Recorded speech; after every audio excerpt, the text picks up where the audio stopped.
Polling would suggest that independence isn't a top issue for the Scottish public. Immigration now is. Could you clarify your position on this? Does the SNP still want power over immigration devolved to Scotland? Well, if we were in a devolved context, then yes, we would want to have more power over immigration, and particularly with some of the proposals we put to the UK government.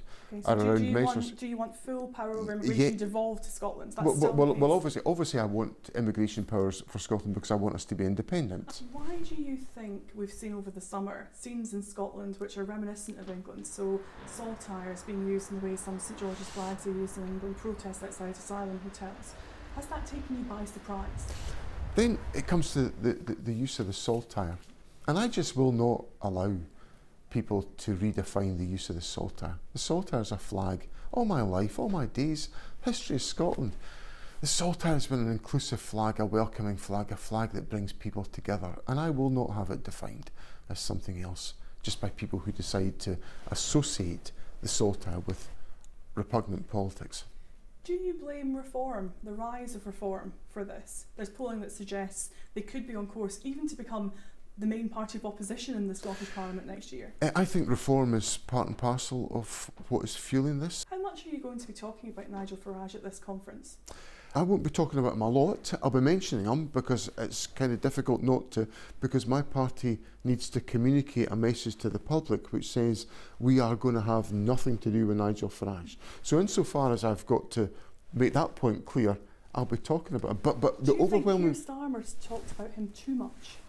Yes, I think he probably does, yeah. Do you follow Kemi Badenoch's approach then, that it's better to effectively ignore reform? She quoted George Bernard Shaw, if you wrestle in the mud with pigs, you both get dirty, but the pig likes it. Do you feel you have anything to learn from that?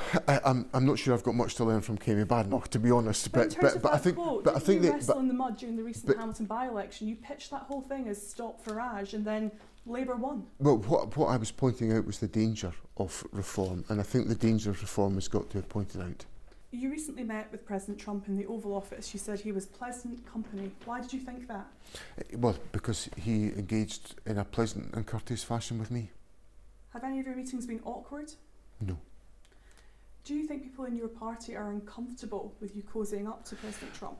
I wouldn't say, I'm not cosying up. I'm doing my job. I'm the First Minister of Scotland, and there's big issues at stake. I'm very concerned. We've got a whisky industry in Scotland, which is a significant part of our economy, generates huge revenues, sustains enormous public employment in fragile rural areas in Scotland, and it's finding it tough because of tariffs. I would simply explain to my party members who, if they have any unease about this, that's why the First Minister's doing it, because my job is to protect and to promote the interests of Scotland, and that's what I'm doing. Do you think the President should be congratulated for this peace breakthrough?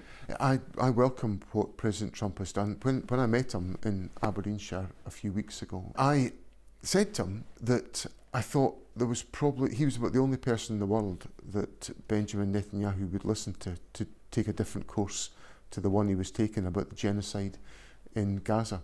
And I appealed to President Trump to use his influence to stop the suffering.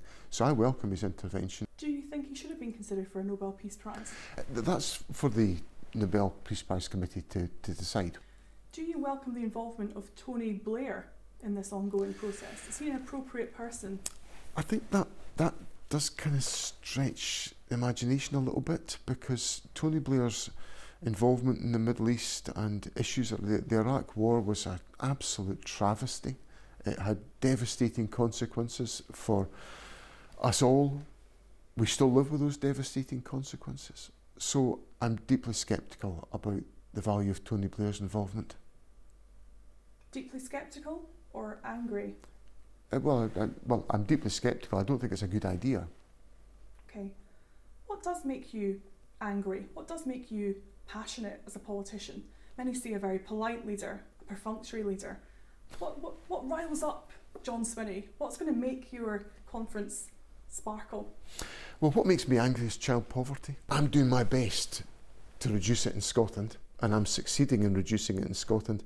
And I've got a Labour government that is fueling child poverty across the UK and making my challenge of reducing child poverty ever more significant and more severe. So that's what makes me angry.